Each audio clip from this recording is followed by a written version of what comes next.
Comienza el DOCAT, la doctrina social de la Iglesia Católica para jóvenes, comentada por el obispo Monseñor José Ignacio Munilla.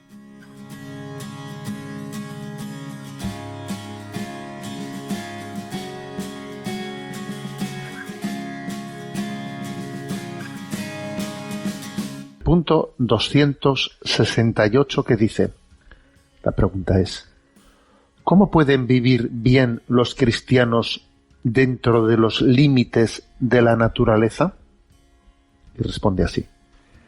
La sostenibilidad, en tanto que garantía de la estabilidad ecológica, social y económica del espacio vital del ser humano, no se puede asentar en un incesante aumento del número de productos o en un ritmo frenético. Cuando esto sucede, los más ricos viven entonces avergonzándose menos todavía a costa de los que no pueden correr a la misma velocidad durante esa competición. Tan solo un bienestar ligero en recursos, esto es, uno en el que no se consuman del todo los recursos limitados de la tierra, abre a muchos la posibilidad de la participación. Desde la óptica cristiana solo se puede defender este bienestar, que es un bienestar justo. Esto redefine el concepto de renuncia. Renuncia a aquello que desquitas para siempre a los demás. Bueno, por lo tanto, como estáis viendo, aquí hay un concepto de bienestar justo. El bienestar justo quiere decir que tiene conciencia de que si tú tiras como los recursos son limitados, si tú tiras el mantel de la mesa para tu lado, entonces estás descubriendo la mesa por el otro lado, porque las cosas son limitadas. Si tiro yo el mantel para acá, por el otro lado estoy descubriendo. Luego vamos a ver cómo somos capaces de pensar en una jugada común. El hecho de que los límites, los bienes sean limitados, requiere una conciencia de pensar en los demás, tener en cuenta, ¿no? O sea, el prójimo tiene que estar en la ecuación de mi vida. A la hora de pensar en un aumento exponencial desorbitado del abuso o del recurso abusivo a los bienes materiales, porque eso es no pensar en el que viene detrás tuyo. Es un bienestar insolidario. También voy a decir una cosa que no afirma aquí el DOCAT, pero que yo creo que es muy importante. O sea, ese bienestar justo, esa austeridad, vamos a ser claros, ¿no? Utilizamos una palabra nuestra, ¿no? Esa austeridad no únicamente tiene su razón de ser en pensar en otros, sino también yo creo que la austeridad tiene una razón de ser en pensar en saber gozar adecuadamente de las cosas. Es que para poder saber disfrutar también hay que saber renunciar. Si tú vives en una dinámica de darte todos los caprichos, todo aquello que me apetece, pues allá que voy a saciarlo, ¿no? Eso que veo, eso que quiero, allá que voy. Si tú vives en esa dinámica, no únicamente estás siendo injusto con los demás, porque es que al final, como los recursos son limitados, pues alguien tiene que haber en la mesa al que el mantel no le esté llegando. Pero es que además de este argumento creo que hay otro, y es que tampoco es verdad que tú estés disfrutándolo. No lo estás disfrutando. La austeridad es necesaria para gozar de las cosas. Y así cuando llega el momento del disfrute, pues entonces uno disfruta de una manera muy especial. Se suele contar, se cuenta un padre del segundo siglo, creo que es de la Iglesia, segundo, tercero, Casiano, cuenta pues un relato a modo de enseñanza sapiencial sobre cómo hay que saber compensar disfrute y renuncia, ¿no? Entonces cuenta pues el relato de que dice que uno fue al bosque y ahí se encontró a San Juan el Evangelista, al que se le tiene pues como el evangelio más espiritual, más teólogo, ¿no? Dice que estaba San Juan el Evangelista, que había ido a descansar un día al campo, ¿no? Y estaba allí, dice que con una perdiz domesticada que le estaba acariciando. Y entonces dice, oye, ¿tú eres San Juan? Ese que reclinó la cabeza en el costado de Cristo, el místico, ¿eh? No pensaba yo que tú ibas a necesitar a venir aquí a descansar, porque estos placeres no son propios de la gente que tiene su corazón en Dios, ¿no? Los místicos no necesitan ese tipo de disfrutes, ¿no? Y entonces dice que San Juan le dijo a él, ¿y tú qué vienes? Eres cazador, ¿no? Y dice, sí. Y le dice, oye, y si vienes a cazar con ese arco que llevas en la mano, ¿por qué no llevas el arco enervado, ¿no? Enervado, tensado, preparado para disparar? Y entonces ese hombre le dice a Juan, hombre, es que si llevas el arco siempre enervado, siempre estirado, entonces el arco perdería fuerza y cuando necesitase disparar, entonces no saldría la flecha con la debida fuerza. Yo tengo que enervar el arco cuando vaya a disparar, ¿sí? No tenerlo continuamente enervado, ¿no? Y entonces cuenta Casiano como una especie de enseñanza sapiencial, le dice Juan, pues por eso yo también ahora disfruto de este día de descanso con esta perdiz aquí de compañía, porque llegará el día en que tenga que pues vivir en austeridad, en renuncia, y hoy disfruto y precisamente porque he sabido renunciar y he sabido vivir en austeridad, en penitencia, el día de disfrute disfrutas mucho más. Es que si tú no sabes también renunciar, vivir en austeridad, ayunar, el día que te toca disfrutar no disfrutas tanto.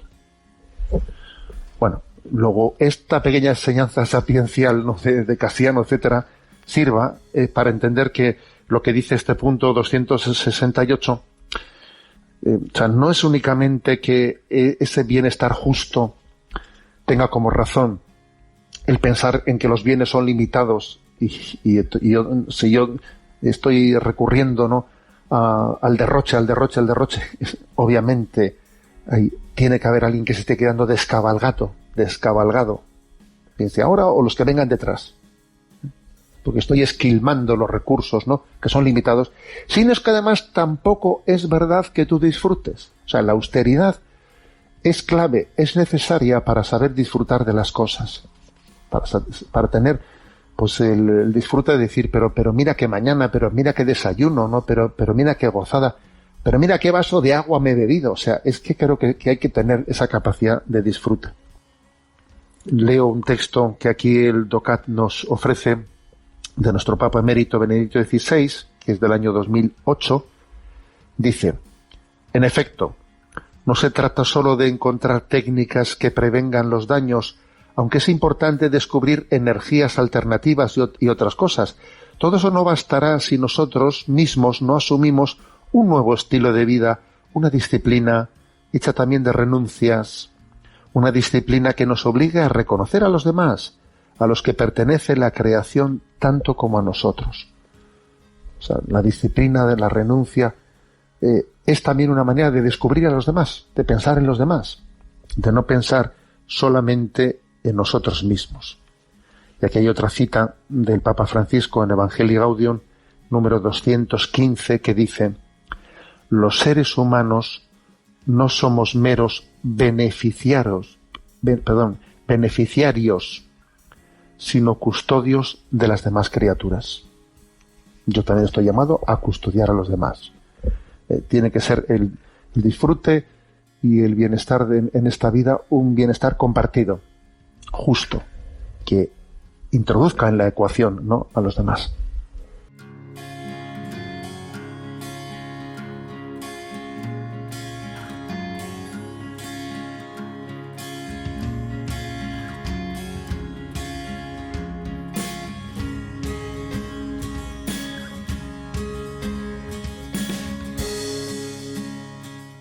Has escuchado el DOCAT, la doctrina social de la Iglesia Católica para jóvenes, comentada por el obispo Monseñor José Ignacio Munilla.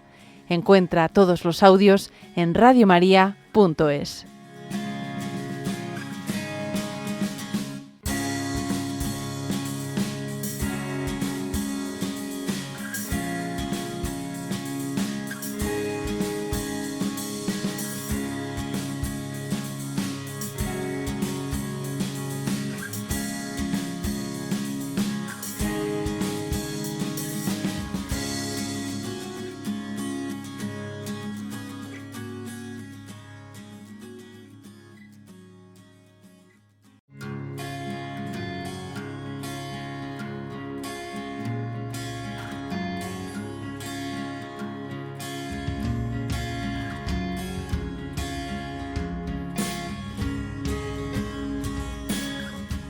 Comienza el DOCAT, la doctrina social de la Iglesia Católica para jóvenes, comentada por el obispo Monseñor José Ignacio Munilla.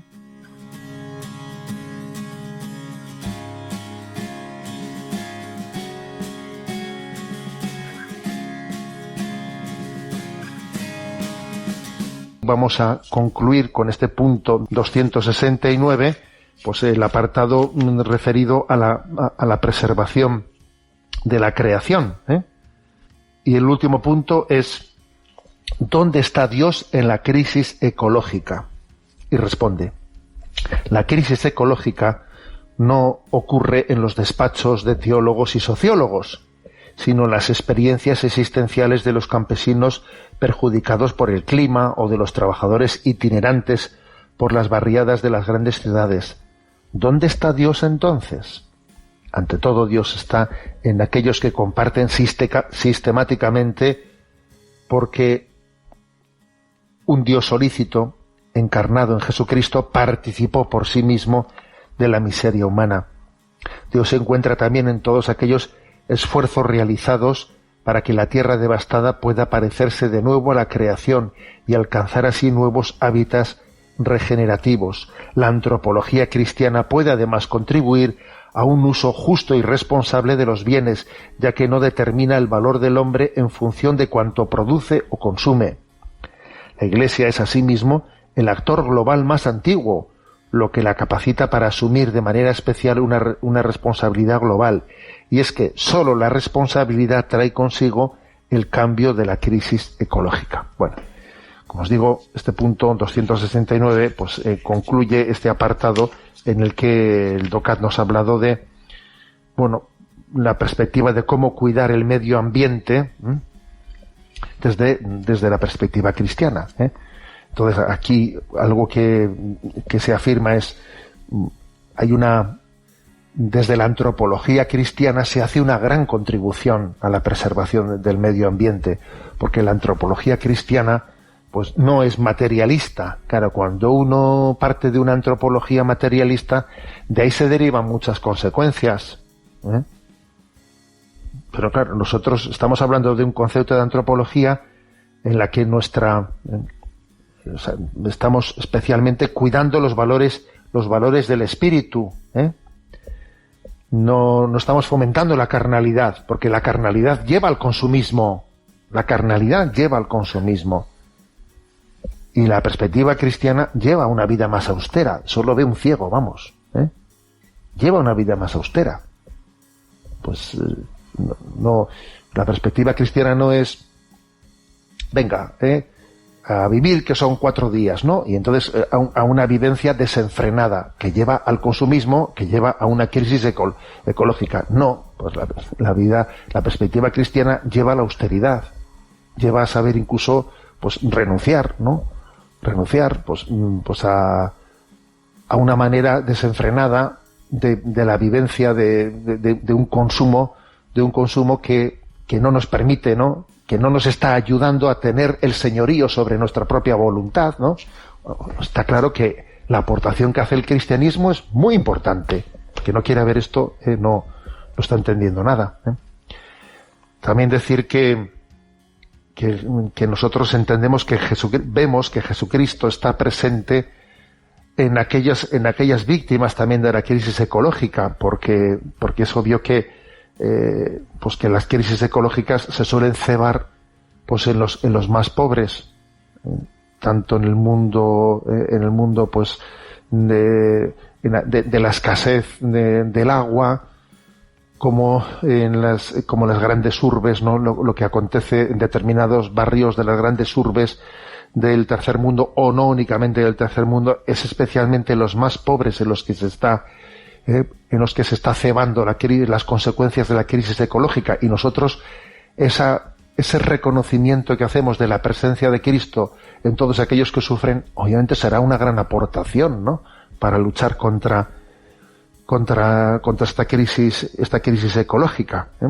Con lo cual, digamos, creo que no tenemos que tener ningún complejo, porque parece que a veces pues el valor del ecologismo se presenta como una nueva religión alternativa, y creo que el cristianismo desde sus raíces ha hecho una gran aportación ecológica. Por ejemplo, en la vivencia en austeridad, la vivencia en austeridad, eso que siempre hemos dicho en la cultura cristiana, donde comen 4, comen 5, y la ropa nos la hemos pasado tradicionalmente, pues en las culturas cristianas, pues hemos en las familias numerosas, pues eso, la ropa se ha compartido entre los hermanos y entre los primos. Eso ha sido una apuesta muy clara de ese humus cristiano católico en torno a una familia cristiana, ¿no? Entonces, cuando alguien ahora enarbola la bandera del ecologismo como si comenzase ahora la Iglesia a predicar esto y antes no lo hubiese dicho nunca, a ver, perdone, miremos, ¿no?, todas las consecuencias de los valores cristianos, ¿no?, y veremos, ¿no?, pues la gran aportación que se ha realizado.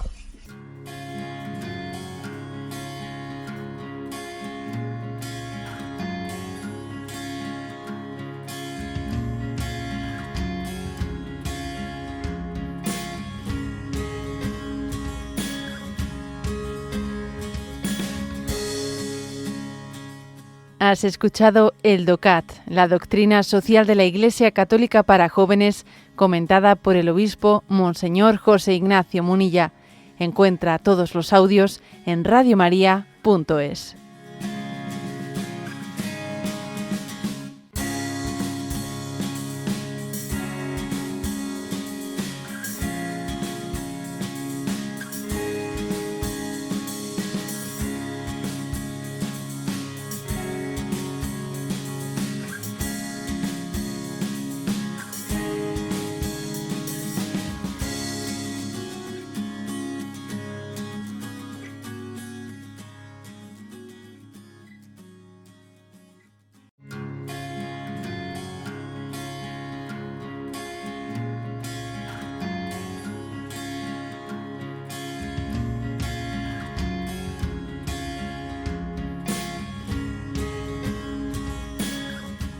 Comienza el DOCAT, la doctrina social de la Iglesia Católica para jóvenes, comentada por el obispo Monseñor José Ignacio Munilla.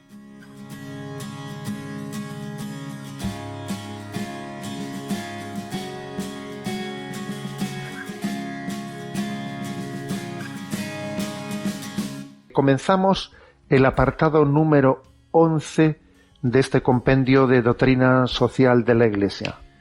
Son 12 capítulos y comenzamos el 11, o sea que ya estamos bastante adelantaditos. ¿De qué va este capítulo 11 que hoy iniciamos? De vivir en libertad y sin violencia, la paz.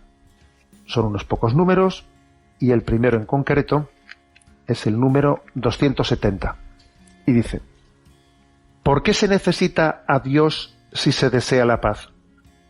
Antes que un don de Dios al hombre, la paz es ante todo un atributo esencial de Dios. El que aspire a la paz sin tener en cuenta a Dios se estará olvidando de que ya no vivimos en el paraíso y de que somos pecadores. Nuestros tiempos carentes de paz son signo de que se ha roto la unidad entre Dios y la humanidad. La historia del género humano está marcada por la violencia, la división y el derramamiento de sangre. El ser humano, por ello, aspira a la paz que perdió a causa del pecado original y también anhela en silencio a Dios. Bueno, como vamos a hablar del tema de la paz, comienza el primer punto diciendo que la paz no es meramente un valor moral, sino que es un atributo de Dios. Un atributo de Dios. Igual que se dice Dios bondadoso, pues también decimos Dios de paz. Dios de paz. Es un atributo que designa la esencia de Dios. Ya sabemos que todos los atributos de Dios es simple, Dios no tiene la complejidad que tenemos nosotros, sino que todos los atributos de Dios se unifican. Decir que Dios es sencillo y que Dios es todopoderoso es lo mismo. Todos los atributos se unifican en Dios. En nosotros es complicado, por ejemplo, ¿no?, integrar ser infinitamente sencillo e infinitamente todopoderoso. Nosotros diríamos, madre mía, pues eso parece contradictorio. Pues no, en Dios es lo mismo. Entonces decir Dios de justicia, Dios de paz, es una sola cosa, es el mismo retrato de Dios percibido desde nosotros con matiz. Bueno, conviene también recordar que nosotros tenemos una herida interior por el pecado original, que hace que en nuestro interior tenga una guerra, tiene una batalla, no estamos interiormente pacificados. Entonces por eso tenemos que siempre invocar una y mil veces, pues como hemos sido creados a imagen y semejanza de Dios, que esa herida que el pecado original nos ha infligido, ¿no?, que nos ha hecho que estamos en guerra con nosotros mismos, con los que nos rodean y con una falta de relación pacífica con Dios, esa herida Dios la quiere sanar. Hay pues toda, digamos, una paciencia de Dios para que poco a poco nos vayamos empapando de su presencia y nos vayamos haciendo pacíficos. Por eso dice, bienaventurados los pacíficos. La contemplación de Dios, si alguien se pone delante de Dios y pasa tiempo contemplándole, se le va pegando, como por ósmosis. Alguien que tiene, pues, tensiones interiores, rencores, bueno, toda esa situación interior de división, si alguien adora a Dios, le contempla, se pone en su presencia, si se empapa de la presencia de Dios, poco a poco le va transformando.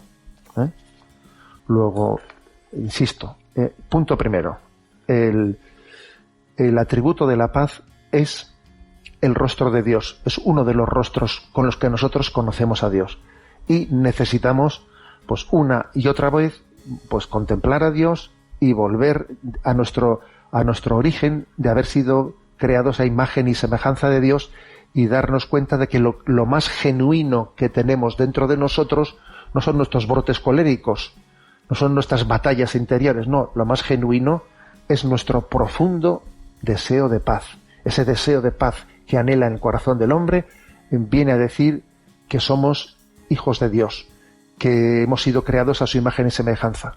El deseo de paz tiene que ser el predominante, ¿no? Y se nos tienen que encender todas las luces de alerta cuando brota en nosotros, pues bueno, pues esas tensiones y esos deseos de venganza, etcétera, etcétera.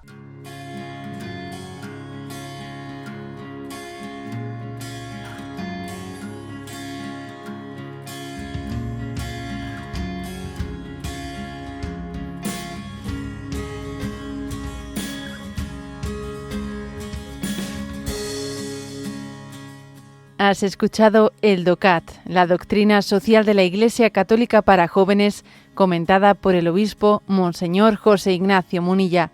Encuentra todos los audios en radiomaria.es.